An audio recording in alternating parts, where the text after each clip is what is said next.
Yeah, okay, it's working. Yes, exactly. So this actually touches very well to the presentation before, because this is a very good way to contribute. But a lot of time people come to me and say, you know, I don't even know what to talk about, or I don't know how to structure it. I'm getting lost while I build it.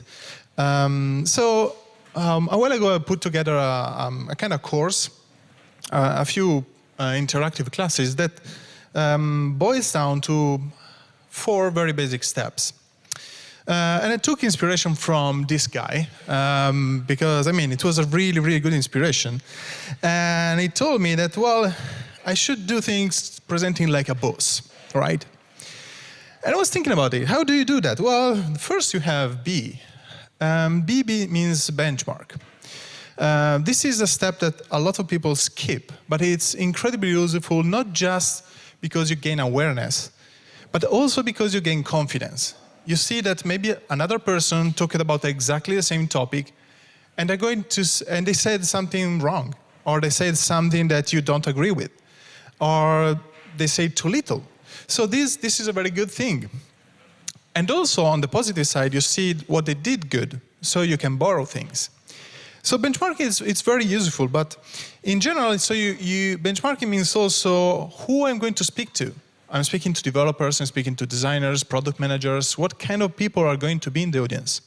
But also other speakers that are speaking the same day. This helps a lot to frame your talk.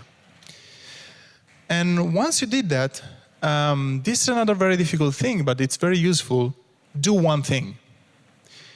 People are going to listen to a lot of talks that day, even more if there are flash talks. But you want them to remember at least something. So it's incredibly useful if you frame your presentation in terms, okay, I'll start from here. What is the one thing I want them to remember at the end of it? One thing. Maybe an acronym, maybe a sentence, maybe a word, maybe a technique, maybe a tool, but what is that one thing?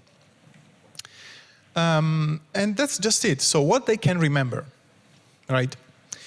And then we have storytelling. Storytelling is very useful because there are a lot of people who are really great in creating models.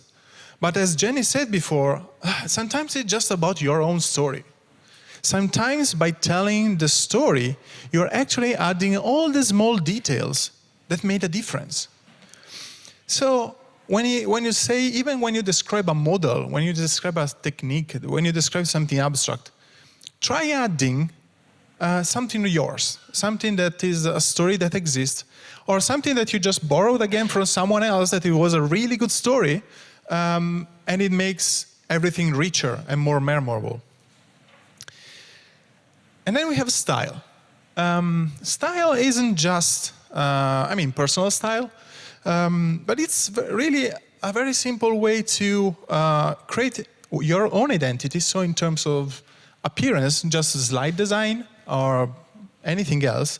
Also, your body language is something you can start to take care about.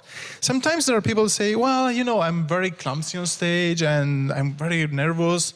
It's fine. That's just who you are. Just get on stage, embrace it, and go ahead. And it's not a problem. It's just your style. Just go with it. And if you're really, really not sure, just look at other people that present around. Oh, and if someone looks good, you just copy them. That's a great style. How do they move? What do they do on stage? How are their slides? I just borrow them, maybe I change a couple of colors, I change the typography, and that's it. And you start with that, and you see how it goes. And the next time you improve, and maybe you borrow another piece of someone else, and you build what's your own. So this is a really very simple thing. 4-step, how to present like a boss, right? Benchmark, one thing, storytelling, and style. If you want a little background, so there are a lot of talks about presentations and how to do presentations, which is great. But I wanted to tell you something slightly different that is made to stick. So how to forge or create a story that actually is memorable, that people remember over time.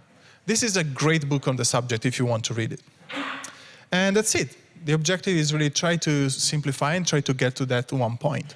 Thank you very much. Thank you.